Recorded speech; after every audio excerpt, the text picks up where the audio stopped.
One of the biggest trading lessons I ever learned, if not the biggest trading lesson I ever had, was to understand that my individual stock trades don't operate in a vacuum.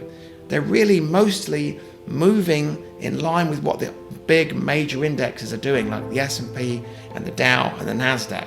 Understanding what those guys are doing gives you a clue as to why your individual trades are acting the way they are.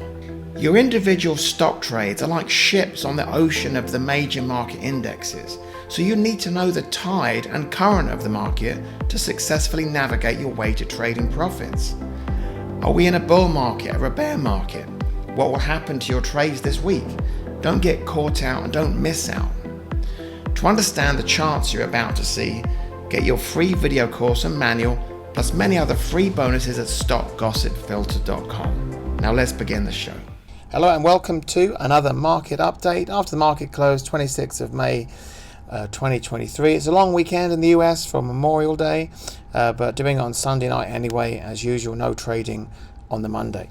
So here's the big picture as usual. Each of these up and down moves is 1 week of price action with the horizontal peg showing where it closed, and that's smoothed out for us by this 40-week. The red one is the most important one, this moving average here, and we can see the price action is above that red line, and the red line itself is kind of leveled off a little bit. Ideally that would be pointing upwards, and that's why my system is not, one of the reasons anyway, why my system is not yet saying bull market, and it is in fact saying this is a transitioning market, or what I refer to as a fox market. It's not a bull or a bear, transitioning into something else.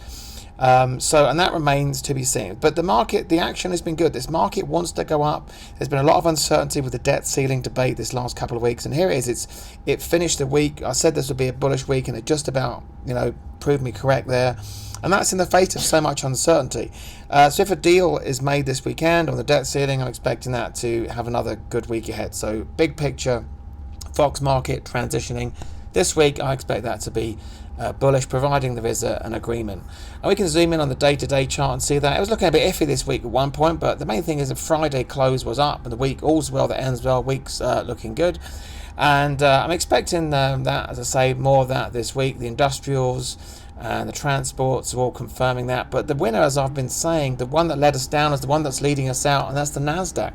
I've been saying for the last month now, the place to be is tech stocks, and there's the action right there. This is the star of the show, and that's the one that's leading the way. But all the others need to agree as well. And not quite as bullish as the Nasdaq yet, but this action here on this week on the Nasdaq is reason to be positive. Although in the rest of the things, the economy, there's kind of some recession lights might be flickering here. Like copper was having a great recovery, copper's a good indicator of the world economy in general. It was doing well here, and then it kind of has been sputtering these last few weeks here. So some uncertainty might be on the horizon for, economically speaking. The dollar, people have rushed to the dollar as well. There's one more sign. So something else, and also retail. This is the retail sector, American retail. Not really where it needs to be. It's sort of still kind of down here in the dollars. I need that to be back above the 40-week, the blue line, and that blue line to be pointed up. So, there's definitely some indecision, and that's why one reason why I'm not calling it a bull market yet. Fox market, and this week still we should bullish ahead though. I will speak to you next time. I appreciate you giving this video a like, and don't forget to subscribe, or you could miss an important market call.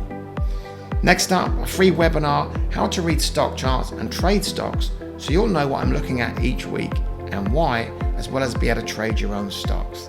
I'll speak to you next week.